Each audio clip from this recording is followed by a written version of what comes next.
लद्दाख के संबंध में सवाल देख रहे हैं। तो ये हमारा स्टेट है लद्दाख। ये जो लद्दाख है, लद्दाख की लोकेशन को अगर हम देखें, भौगोलिक स्थिति को उसकी देखें, तो कुछ चीजें हमें समझ में आती हैं इस टाइप से। देखिए लद्दाख जो है, ये है लद्दाख के इधर देखेंगे तो एक देश है पाकिस्तान और इधर एक देश है तिब्बत। तो दो देशों के साथ में वो सीमा बनाता है और दो राज्यों के साथ में सीमा बनाता है। एक राज्य जो केंद्र शासित प्रदेश है जम्मू कश्मीर और एक हो जाएगा हिमाचल। तो लद्दाख की अगर भौगोलिक स्थिति को देखें तो लद्दाख जो है वो दो देशों के साथ सीमा बनाता है, पाकिस्तान और चीन, और दो राज्यों के साथ सीमा बनाता है जिनमें एक केंद्र शासित प्रदेश है और उसका नाम है जम्मू कश्मीर और दूसरा है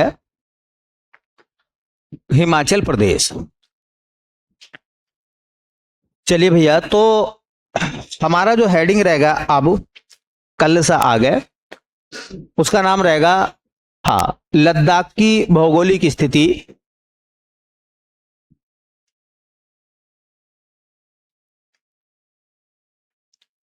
लद्दाख की भौगोलिक स्थिति।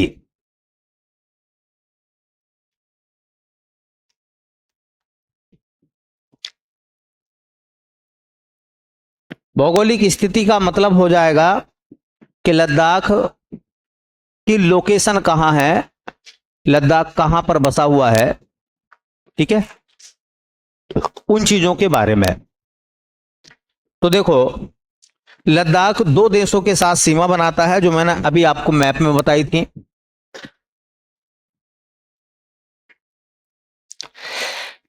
देखिए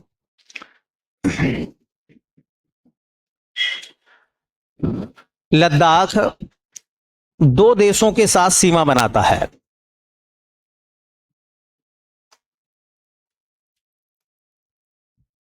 लद्दाख दो देशों के साथ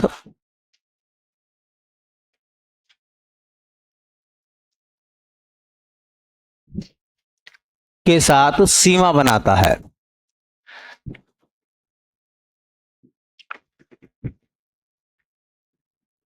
एक बार दोबारा देखें।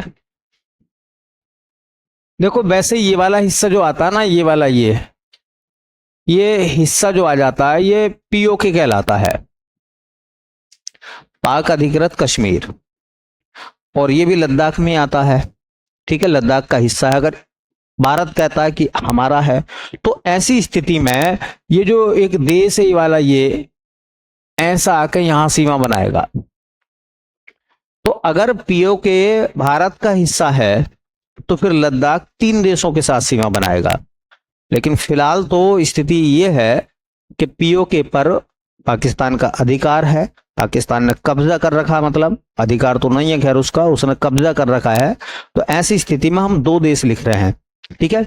कभी कभी ये ध्यान रख लेना, ये सवाल जैसा मैंने लिखा है कि लद्दाख दो देशों के साथ सीमा बनाता है, लेकिन अगर मैं इस बात को ऐसा कहूं कि लद्दाख जो है, अगर पाक अधिकृत कश्मीर लद्दाख में आ जाएगा, लद्दाख का वास्तविक हिस्सा वो उसमें शामिल कर लिया जाए, तो फिर तीन देश हो जाएंगे, पाकिस्तान, अफगानिस्तान और चाइना, ठीक है। फिलहाल दो देश लिखिए आप। लद्दाख दो देशों के साथ सीमा बनाता है, एक देश का नाम है पाकिस्तान और एक देश का नाम है भैया चीन, और चीन का तिब्बत वाला हिस्सा जो है वो लद्दाख से सीमा बनाता है। हालांकि कुछ हिस्सा जो है वो चीन ने अधिकृत कर रखा है, चाइना के कब्जे में है कुछ हिस्सा। ये वाला हिस्सा देखो, इतना हिस्सा इधर है और ये वाला जो है ये, इस हिस्से पे चीन ने अधिकार कर रखा है, ये चीन के कब्जे में है ये, ठीक है, ये चीन के कब्जे में है ये। हाँ, तो इस वजह से जो है कुछ हिस्सा पाकिस्तान में और कुछ हिस्सा चीन के कब्जे में है। अगर ये दोनों हिस्से शामिल कर लिए जाएं तो लद्दाख का एरिया बहुत बढ़ जाएगा। फिर दूसरा सवाल याद रखो कि लद्दाख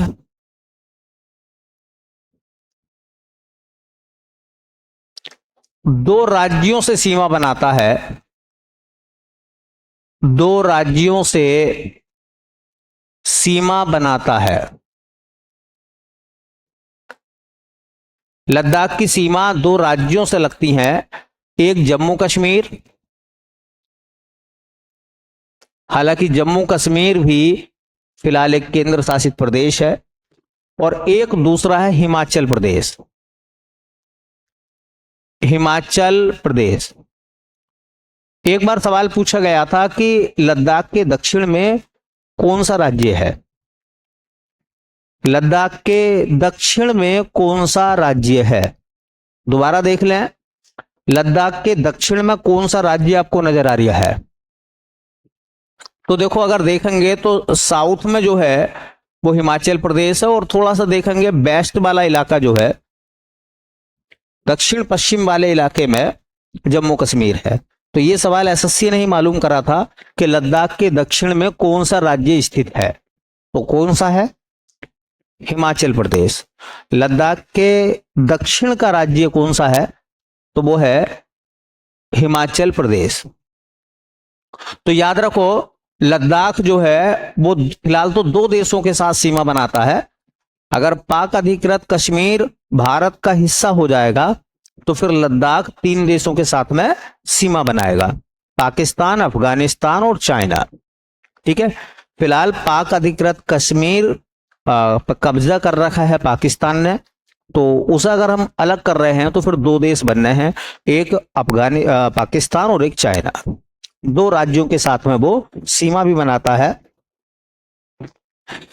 देखिए, जो लद्दाख है, ये लद्दाख का हिस्सा जो है वो दो पर्वत श्रेणियों के बीच में है। लद्दाख दो पर्वतों के बीच में बसा हुआ है, और यह भी एक सवाल है अपने आप में। एक्चुअल में क्या है, देखिए, अगर सवाल ये कई बार एसएससी कंफर्म कर चुकी है, इस सवाल को कई बार मालूम कर चुकी है, इंपोर्टेंट मैं लिख रहा हूं कि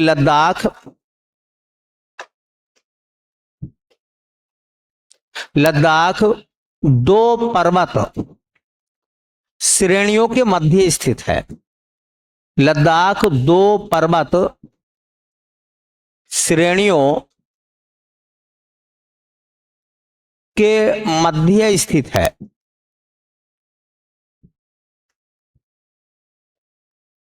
लद्दाख दो पर्वत श्रेणियों के मध्य स्थित है। ऊपर एक पर्वत श्रेणी है, याद रखना, और नीचे एक पर्वत श्रेणी है। ठीक है, लद्दाख के ऊपर की पर्वत श्रेणी का नाम है काराकोरम। काराकोरम पर्वत श्रेणी। और लद्दाख के दक्षिण में भी एक पर्वत श्रेणी है, उसका नाम है जोस्कर। जोस्कर पर्वत श्रेणी। तो लद्दाख इन दोनों के बीच में है।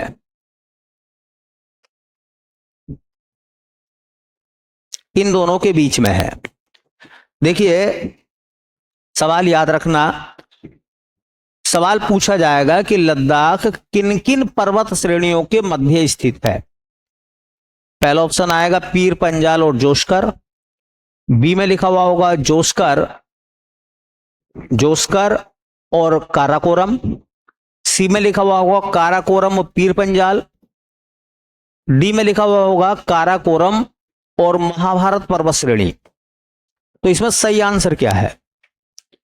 जोस्कर और काराकोरम, या यूं कहो कि काराकोरम और जोस्कर। अच्छा, लद्दाख के दक्षिण में कौन सी पर्वत श्रेणी है? ये लद्दाख है ना, ये नीचे का हिस्सा साउथ वाला आएगा, तो साउथ में कौन सी है? जोस्कर। और नॉर्थ में कौन सी है? वैसे ये कहा जाता है कि यहां भी एक पर्वत श्रेणी है जो पूरे में बसी हुई है, फैली हुई है, वो उसका नाम है लद्दाख पर्वत श्रेणी। लद्दाख पर्वत श्रेणी 3 पर्वत श्रेणियां हैं जो एक क्रम में है।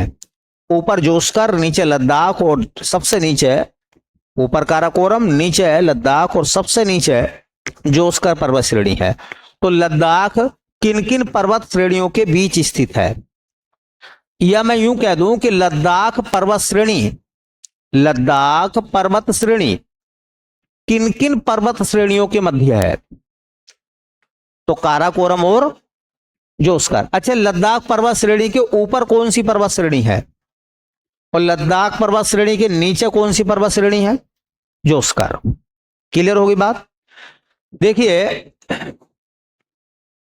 अब हम बात करते हैं लद्दाख के नामकरण की। अब हम इसी में बात करेंगे लद्दाख का नामकरण। देखिए, लद्दाख का नामकरण, हम उन सभी सवालों को, इसी हेडिंग का हिस्सा है ये, लद्दाख को और क्या क्या कहा जाता है, लद्दाख को और क्या क्या कहा जाता है। तो देखिए, लद्दाख को कहते हैं शीत मरुस्थल। क्या कहते हैं? शीत मरुस्थल। ये जरूर याद रखें, इंपॉर्टेंट है, इंपॉर्टेंट फैक्ट है ये भी। देखिए, लद्दाख को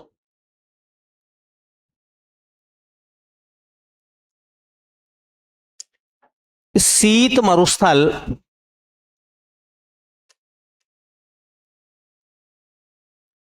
कहते हैं। अब थोड़ा सा ये भी याद रखें कि लद्दाख को शीत मरुस्थल क्यों कहते हैं, क्योंकि पूरे भारत में सबसे कम बारिश लद्दाख में होती है। तो मरुस्थल कौन से इलाके होते हैं जहां बारिश खूब होती है या बारिश बहुत कम होती है? तो जिन इलाकों में बारिश बहुत कम होती है उसे कहते हैं मरुस्थल। अच्छा, इसके साथ में मरुस्थल हॉट होते हैं, ये कोल्ड है। मरुस्थल गर्म होते हैं, लेकिन ये कैसा है? ये ठंडा है। ठंडा होने की वजह क्या है? चूंकि पहाड़ है। तो आप जब जानते होंगे कि जैसे जैसे जमीन से आप ऊपर जाते हैं ना, तो तापमान गिरता है। क्षोभ मंडल में, जो क्षोभ मंडल है हमारा, उस क्षोभ मंडल में धरातल से ऊपर उठने पर तापमान में गिरावट आती है। तो इसका मतलब लद्दाख जो है वो तो एक हिमालयी राज्य है ना, और हिमालयी राज्य होने की वजह से वहां पर तापमान कैसा रहता है? ठंडा रहता है। तो तापमान बहुत कम है, इसकी वजह से वो शीत है, और बारिश नहीं होती, इस वजह से वो मरुस्थल है। लद्दाख में बामुश्किल 10 सेंटीमीटर बारिश होती है, 10 से 20 मान लो आप, इतने सेंटीमीटर बारिश होती है लद्दाख में, ज्यादा बारिश नहीं होती। तो अब सवाल ये आता है कि लद्दाख को शीत मरुस्थल कहते हैं। क्यों कहते हैं भैया? क्योंकि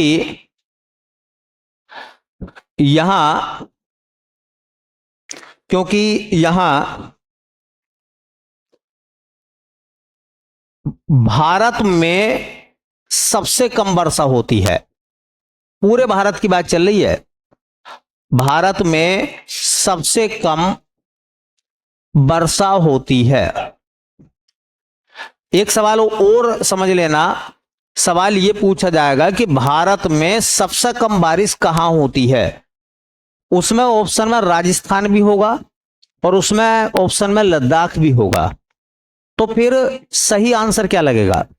लद्दाख लगेगा। लद्दाख में सबसे कम बारिश होती है पूरे भारत के मुकाबले। अब सवाल ये आता है कि लद्दाख में सबसे कम बारिश क्यों होती है? क्या इंद्रदेव जो है वहां से नाखुश हैं? है? क्या बादलों को वहां तक पहुंचने में दिक्कत आती है? ट्रांसपोर्ट नहीं है कोई, पहाड़ी इलाका, कभी बादल कैसे जाएंगे, है ना? उसका रीजन मैं बताऊंगा। तो एक बार फिर थोड़ा सा मैप की तरफ चलते हैं। यह हमारा लद्दाख है, और ये जो हिस्सा है ना, ये वाला जो हिस्सा मैंने बनाया है, ये वाला हिस्सा, ये रेंज जो है ये ग्रेट हिमालय है। क्या है? ग्रेट हिमालय। ग्रेट हिमालय का मतलब होता है कि हिमालय की बहुत ऊंची ऊंची चोटियां हैं यहां पर। तो इस तरफ से जो बादल जाते हैं, इस तरफ से जो हवाएं जाती हैं, वो हवाएं बादलों को धकेलती हैं। भाई बादलों, अपना आसमान में बादलों को चलते हुए देखा होगा, है ना। छोटे बच्चे भी कहते हैं देखो बादल जा रहे हैं पानी भरने, बादल पानी भरने जा रहे हैं, है ना। उनका भी कहना सही है। तो बादल आपको तैरते हुए दिखाई देंगे, चलते हुए दिखाई देंगे। कोई मोटर लगी हुई है, पेट्रोल डीजल का कोई वाहन उन्हें लेकर जा रहा है, यह ऑटोमेटिक प्रोसेस है। ऑटोमेटिक प्रोसेस ये है उनका, क्योंकि हवाएं उसको क्या कर रही है। अगर हवाएं ना चले, आपने कभी देखा होगा एक काली घटा आती है और हमें लगता है कि खूब बारिश होगी आज, ठीक है, अचानक से हवा चलनी शुरू हो जाती है और वो बादल उड़ जाते हैं। इसका मतलब हवाएं धकेल के बादलों को कहीं दूसरी जगह ले गई। इसी प्रकार से मानिए कि हवाएं बादलों को धकेलती हैं, आगे बढ़ाती हैं। लेकिन ये इतना ऊंचा पहाड़ है ग्रेट हिमालय, इसी का हिस्सा तो माउंट एवरेस्ट है ना, 8,848 मीटर। एवरेज अगर लगाओगे तो 9 किलोमीटर ऊंचा है। भाई 9,000 मान लो ना, 9,000 मीटर। भाई 8,848 को 9,000 मान लो, 9,000 मीटर एवरेज में एक, और 9,000 मीटर में कितने हो गए, 9 किलोमीटर हो गए। इसका मतलब 9 किलोमीटर ऊंचा पहाड़ खड़ा भाई। तो ये जो हवाएं हैं ये क्या होती हैं, ये जब जाएंगी तो जाने के बाद में हिमालय से टकरा जाएंगी। जैसे कि दीवार खड़ी हुई है, मान लीजिए एक मैं तूफान पंखा लगा दूं यहां, और वो तूफान पंखे का मुंह इधर कर दूं, तो क्या हवा दीवार पार करके पड़ोसियों के घर भी जाएगी, या दीवार से हवा पंखे की टकरा कर वापस आएगी। भाई वापस आ जाएगी। अब ऐसा तो है नहीं कि दीवार हवा को लगा कि दीवार है तो चलो ठीक है ऊपर से निकल जाए।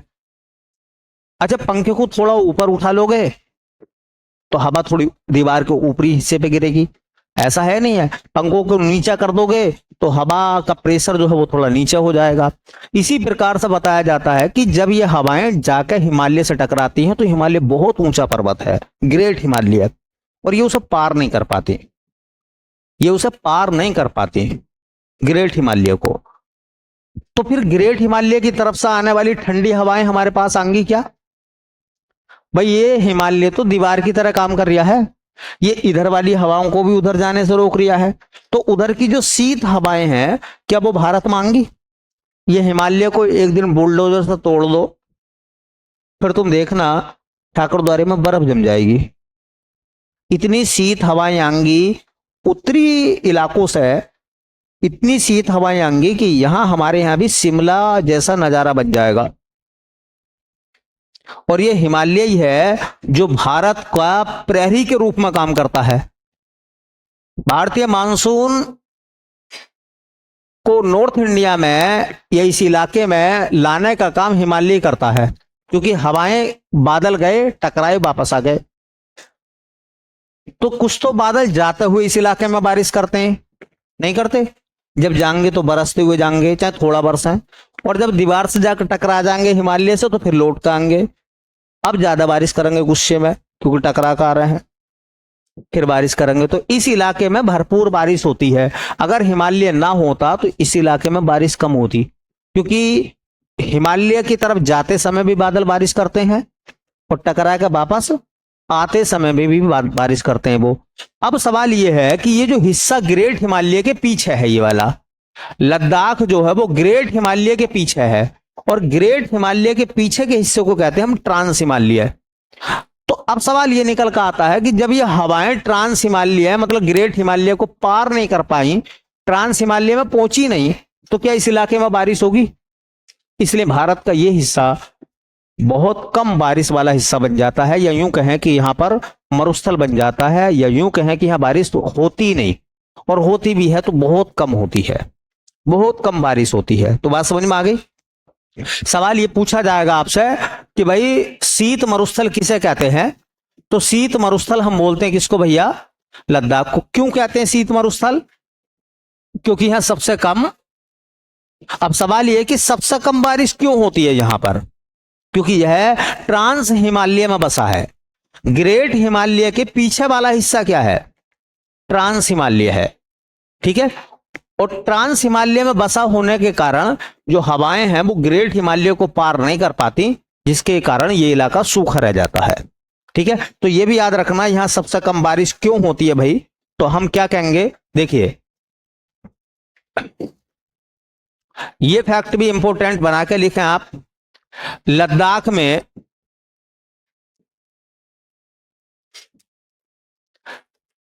सबसे कम बारिश, लद्दाख में सबसे कम वर्षा इसलिए होती है, इसलिए होती है, लद्दाख में सबसे कम वर्षा इसलिए होती है क्योंकि यह ट्रांस हिमालय, ट्रांस हिमालय को बेटा पार हिमालय भी कहते हैं, है ना। पार हिमालय का मतलब हिमालय के पार करने के बाद का इलाका, ट्रांस का मतलब पार ही होता है, क्योंकि यह ट्रांस हिमालय में बसा है, क्योंकि ये ट्रांस हिमालय में बसा है।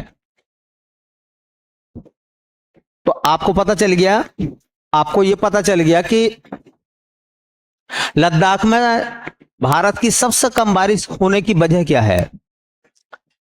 उसका ट्रांस हिमालय में बसा होना, है ना। मैंने कहा कि अगर ग्रेट हिमालय ना होता तो लद्दाख में भी बारिश होती, लद्दाख में भी पर्याप्त बारिश होती। तो पहला देखिए, जब बारिश कम होगी तो कम बारिश होने की वजह से क्या बनता है, इसलिए इसको मरुस्थल कहते हैं। अब सवाल ये उठता है इसे शीत मरुस्थल क्यों कहते हैं, शीत क्यों कहते हैं, है ना। देखिए ऊंचाई बढ़ने के साथ साथ तापमान गिरता है, जैसे जैसे ऊंचाई बढ़ेगी वैसी वैसी तापमान में गिरावट आएगी। अब आप जहां बैठे हैं यहां टेम्परेचर ठीक ठाक है, लेकिन जब आप नैनीताल की तरफ जाएंगे, आप पिथौरागढ़ में जाएंगे, आप और ऊपरी इलाकों में जाएंगे तो तापमान कैसा होता चला जाएगा, कम होता चला जाएगा, ठीक है। तो देखिए ऐसा हम कह सकते हैं। तीसरा फैक्ट इसी का, ऊंचाई बढ़ने के साथ साथ, ऊंचाई बढ़ने के साथ साथ तापमान घटता है, ऊंचाई बढ़ने के साथ साथ तापमान घटता है, इसलिए लद्दाख में ठंड अधिक पड़ती है, ठंड अधिक पड़ती है। अब सवाल ये निकलता है कि लद्दाख में जो कि ठंड पड़ती है, और इसीलिए ठंड पड़ती है क्योंकि ऊंचाई बढ़ने के साथ साथ तापमान क्या होगा, घटेगा। तो जैसे जैसे हाइट पे जाओगे वैसी वैसी टेम्परेचर लो होता रहेगा, और जितना तापमान कम होगा भाई उतनी ठंड बढ़ेगी या नहीं बढ़ेगी। इसी वजह से लद्दाख को हम क्या कहते हैं भैया, शीत मरुस्थल कहते हैं। इसलिए लद्दाख को क्या कहा जाता है, शीत मरुस्थल कहते हैं। क्लियर होगी बात। एक चीज और है, और यह भी सवाल पूछा गया है, इसको भी थोड़ा देख लेना, इंपॉर्टेंट फैक्ट है ये भी। और ये सब मैं आपको जितने भी फैक्ट यहां पे मैंने बताए हैं, जो मैं लाइन लिख रहा हूं, ये सब लाइन एसएससी की ही है, मैंने कोई लाइन अपनी तरफ से नहीं बनाई है, ये सारे फैक्ट उसने पूछे हैं। किसको शीत मरुस्थल कहते हैं, लद्दाख को शीत मरुस्थल क्यों कहते हैं, लद्दाख में बारिश के कम होने का कारण क्या है, लद्दाख इतना ठंडा क्यों है। तो ठंडा क्यों है, क्योंकि ऊंचाई पर है। बारिश इतनी कम क्यों हो रही है, क्योंकि ट्रांस हिमालय में है, ठीक है। और चूंकि ट्रांस हिमालय में है और बारिश कम हो रही है, इस वजह से शीत मरुस्थल है। देखिए लद्दाख के लिए एक और शब्द पूछा गया है, एक क्वेश्चन आया था, किसको छोटा तिब्बत कहा जाता है,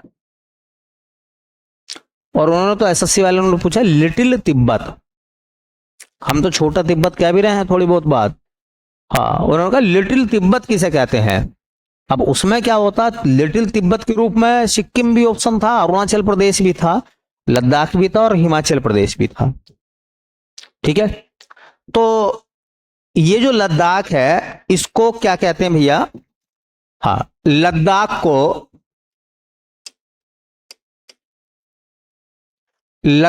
को छोटा तिब्बत, लद्दाख को छोटा तिब्बत भी कहते हैं। अब याद रखना, किसको छोटा तिब्बत बोला गया है? लद्दाख को। अब सवाल यह है कि लद्दाख को छोटा तिब्बत क्यों कहते हैं? लद्दाख को लिटिल तिब्बत क्यों कहते हैं भैया? उसका क्या कारण है? यह सवाल एसएससी ने कंफर्म करा था भैया कि लद्दाख को, एक तो सवाल यह पूछा था कि किसको छोटा तिब्बत कहा जाता है, दूसरा सवाल यह पूछा था किस वजह से लद्दाख को छोटा तिब्बत बोला गया है। पहला सवाल पूछा गया छोटा तिब्बत किसे कहते हैं, तो हमने आंसर लगा दिया लद्दाख। दूसरा सवाल यह पूछा गया था कि लद्दाख को छोटा तिब्बत क्यों कहते हैं? अर्थव्यवस्था के आधार पर, संस्कृति के आधार पर, ट्रांस हिमालय में बसा होने के कारण, क्योंकि वो ट्रांस हिमालय में बसा हुआ है इसलिए कहा गया है, या उपरोक्त सभी विशेषताओं के आधार पर? किस आधार पर इसको छोटा तिब्बत कहा जाता है? तो लद्दाख को छोटा तिब्बत कहते हैं क्योंकि इसकी संस्कृति, देखो संस्कृति शब्द जब आएगा, कल्चर की जब बात आएगी तो कल्चर में धर्म, भाषा और व्यंजन आते हैं खास तरीके से। धर्म प्लस भाषा प्लस व्यंजन प्लस पहनावा, ये सब, क्योंकि इसकी संस्कृति तिब्बत के समान है, तिब्बत के समान है। याद रखेंगे।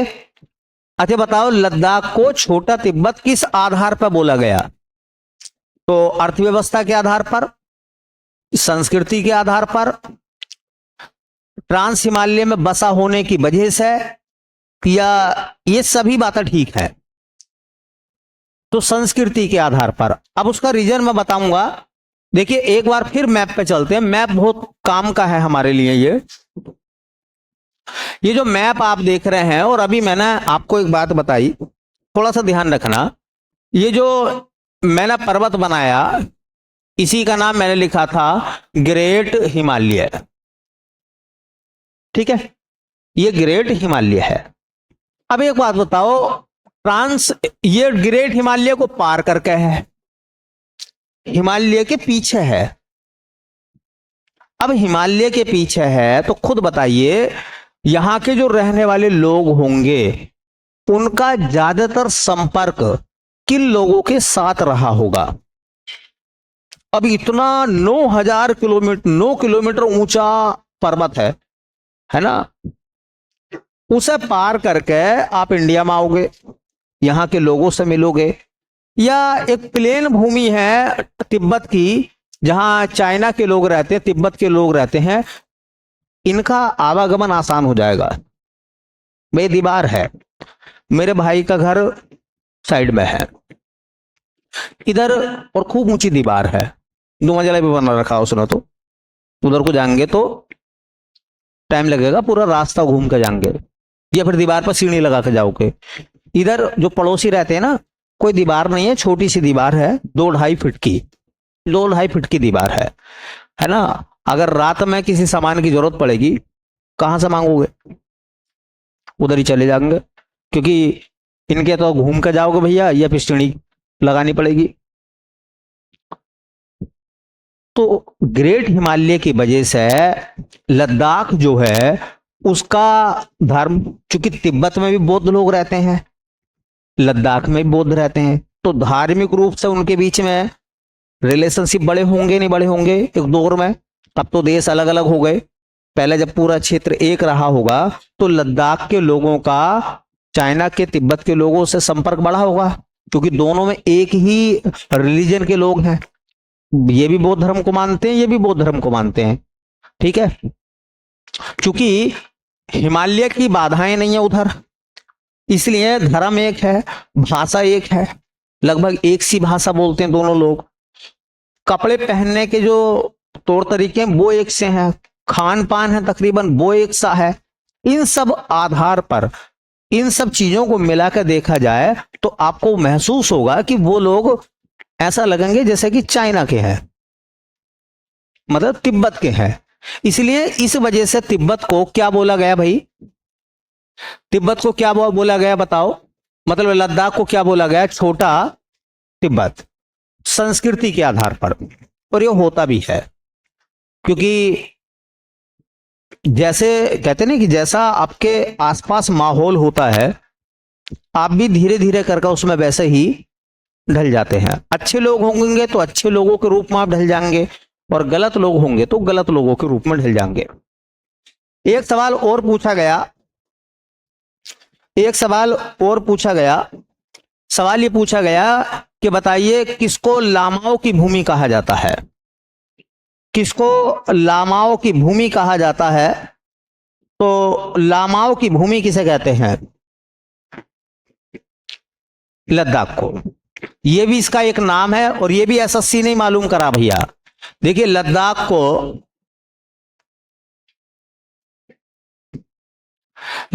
को लामाओं की भूमि कहा जाता है। लद्दाख को लामाओं की भूमि कहा जाता है। यह सवाल भी एसएससी ने ही मालूम करा है कि बताइए किसको लामाओं की भूमि कहते हैं? तो लामाओं की भूमि होती है क्या? लद्दाख। एक शब्द आपको यह लग रहा होगा कि लामा क्या है। जैसा आपने सुना होगा दलाई लामा, नाम तो सुना होगा ना। लामा कौन होते हैं? लामा होते हैं बौद्ध धर्म के धर्म गुरु। बौद्ध धर्म के धर्म गुरु। अच्छा, जो धर्म के गुरु होते हैं वो आध्यात्मिक गुरु कहलाते हैं। हम सब आपको भौतिक जगत की शिक्षा दे रहे हैं, जितनी भी पढ़ाइयां चलती हैं ये सब भौतिक जगत की है ना। चाहे आप साइंस पढ़ रहे हो, चाहे मेडिकल साइंस पढ़ रहे हो, चाहे आप इंजीनियरिंग कर रहे हो, ये सब भौतिक जगत की शिक्षा है जो इस जीवन में आपको काम आएगी। और एक होती है आध्यात्मिक शिक्षा जो आपको मरने के बाद काम आएगी।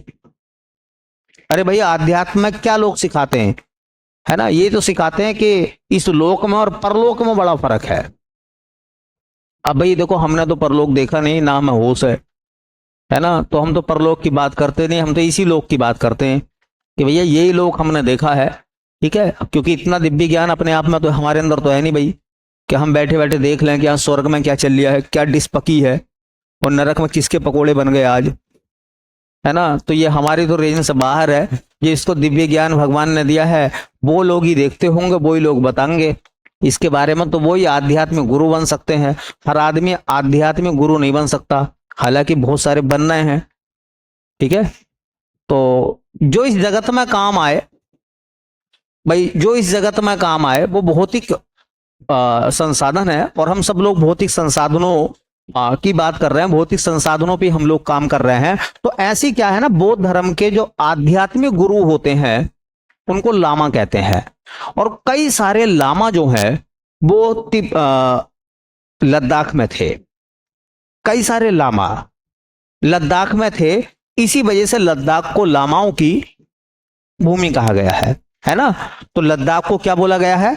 लामाओं की भूमि कहा गया है। और लामा कौन होते हैं? तो देखिए, लामा बौद्ध धर्म के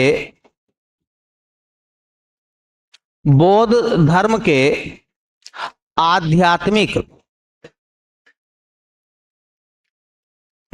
बौद्ध धर्म के आध्यात्मिक गुरु होते हैं।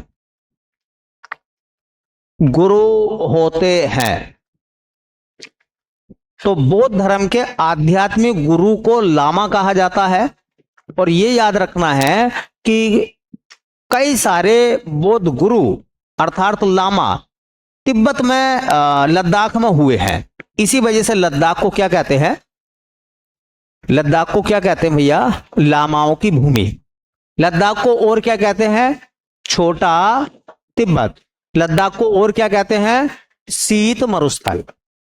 एक सवाल और पूछा, और जब ये सवाल आया, एसएससी ने सवाल जब ये मालूम करा, तो दिमाग के सारे सर्किट आपस में भिड़कर फ्यूज हो गया। उसने सवाल ये पूछा, इस तरह से सवाल था, क्वेश्चन पेपर में ये लिखा हुआ था कि किसको खापा चान कहा जाता है? खापा चान कहा जाता है किसको? तो ये नाम आपको जैसे खापा चान ऐसा लग रहा होगा जैसे कि चाइनीज नाम है, तिब्बती नाम है। और ये तिब्बती नाम भी है क्योंकि लद्दाखी में है। ये लद्दाखी एक बोली है, जैसे कश्मीरी बोली है, हिंदी बोली भाषा है ना, इसी प्रकार से। तो ये सवाल आया कि हाँ, भारत में किसको, मतलब इनमें से किसको खापा चान कहा जाता है? उसमें लद्दाख था, सिक्किम था, अरुणाचल प्रदेश था, उत्तराखंड था, इस प्रकार से ऑप्शन थे। अब देखो, एक सवाल, कहते नहीं है कि कभी कभी ऐसा होता ना कि आप बहुत कुछ पढ़ लेते हैं लेकिन एक चीज छोड़कर चले जाते हैं, और पेपर वाला जब तुम पढ़ रहे होते हो तो तुम्हारे बगल में बैठा वो, और वो पेपर बनाते समय देख रहा कि इसने क्या छोड़ दिया, उसी में से क्वेश्चन बना कर देगा। ऐसा लगता है कि आपने बहुत दिनों तक तैयारी करी लेकिन वो तैयारी में से कुछ चीजें आपसे छूट गई या आपने छोड़ दी। इसलिए बहुत बड़ा इंपॉर्टेंट सवाल है। ये भी एसएससी ने मालूम करा कि किसको खापा चान कहा जाता है। तो और खापा चान का अर्थ क्या होता है, दोनों बातें हमें देखनी है। एक सवाल तो ये, किसको खापा चान कहा जाता है? देखिए, तो हम ये कह सकते हैं, जो लद्दाख है ना, लद्दाख का लद्दाखी भाषा में जो अर्थ है वो खापा चान है। तो या तो यूं कहो कि खापा चान को लद्दाख कहते हैं, या फिर यूं कह दो कि लद्दाख को खापा चान कहते हैं। भाई अगर एक ही आदमी के दो नाम हो, अलग अलग तरीके से लोग पूछ रहे हो, तो आदमी तो एक ही है ना। तो खापा चान को लद्दाख कहते हैं, पुराना नाम खापा चान कह सकते हैं, ये लद्दाखी भाषा में खापा चान कहते हैं, या यूं कह दो कि लद्दाख को खापा चान कहते हैं, एक ही बात है ना। तो देखो, लद्दाख को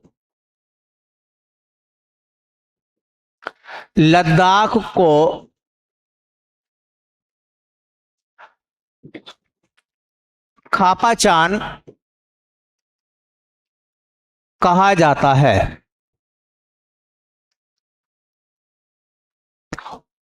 और ये जो खापा चान है ना, ये लद्दाखी भाषा में है।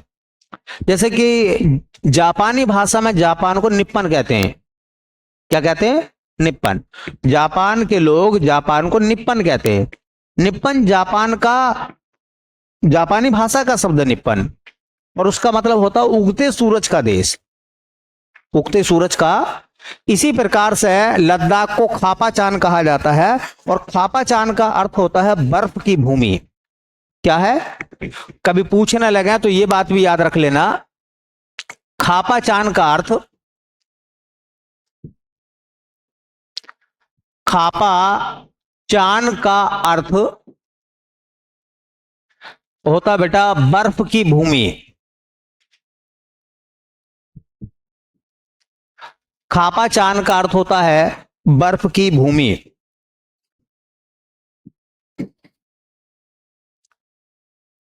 खापा चान का अर्थ होता है बर्फ की भूमि।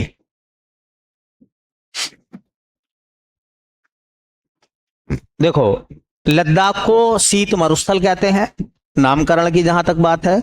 तो शीत इसलिए है लद्दाख क्योंकि ऊंचाई पर बसा हुआ है, और मरुस्थल इसलिए है क्योंकि बारिश कम होती है, और बारिश कम होने की वजह है लद्दाख का ट्रांस हिमालय में स्थित होना, ग्रेट हिमालय के पीछे होना।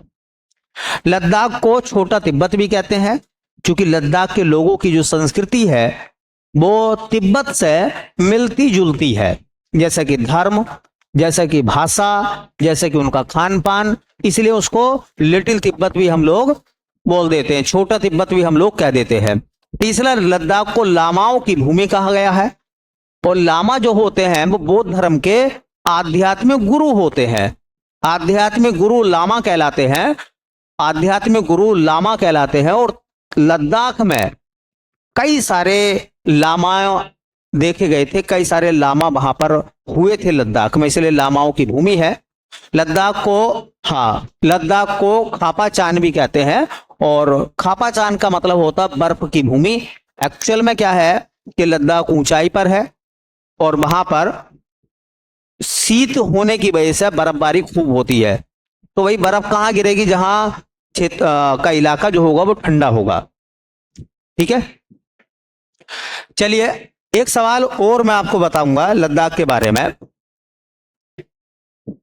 आपने सुना होगा कि क्षेत्रफल की दृष्टि से सबसे बड़ा केंद्र शासित प्रदेश कौन सा है? ऐसा केंद्र शासित प्रदेश जिसका क्षेत्रफल सबसे बड़ा है।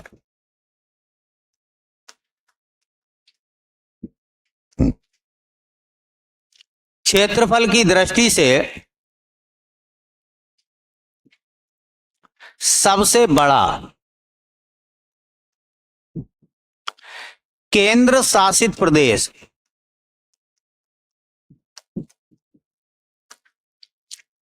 अगर यह सवाल आएगा कि क्षेत्रफल की दृष्टि से सबसे बड़ा केंद्र शासित प्रदेश, तो फिर आंसर आएगा लद्दाख। लद्दाख क्षेत्रफल की दृष्टि से सबसे बड़ा केंद्र शासित प्रदेश है। अगर इसका उल्टा सवाल बनाए कि क्षेत्रफल की दृष्टि से सबसे छोटा केंद्र शासित प्रदेश, वो तो सुना ही होगा आपने भाई, कितने केंद्र शासित प्रदेश हैं हमारे यहां? 8 है।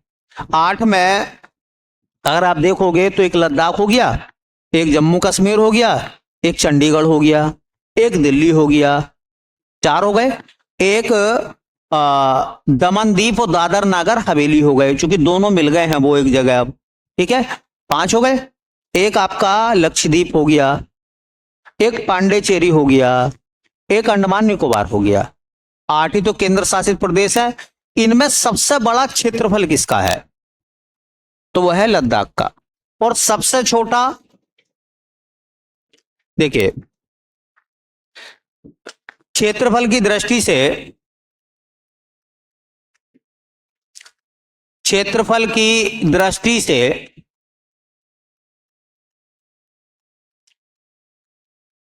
सबसे छोटा केंद्र शासित प्रदेश, सबसे छोटा केंद्र शासित प्रदेश वो भी क्षेत्रफल के मामले में, तो वो आता है हमारा लक्षद्वीप। कौन सा है? लक्षद्वीप समूह। लक्षद्वीप समूह का क्षेत्रफल मात्र 32 वर्ग किलोमीटर है, 32 वर्ग किलोमीटर। तो सबसे छोटा केंद्र शासित प्रदेश हमारा क्या है भैया? वो है लक्षद्वीप। और सबसे बड़ा कौन सा है? लद्दाख। ये बात आपको क्लियर हो गई? आज की जितनी बातें आज आपने पढ़ी हैं सब समझ में आ रही हैं? हाथों हाथ आप चीजों को याद करिए, और जिस समय लद्दाख का टॉपिक खत्म हो जाएगा आपको एक टेस्ट पेपर मिलेगा। उस टेस्ट पेपर में वो सब बातें होंगी जो आपको पढ़ाई जा रही है।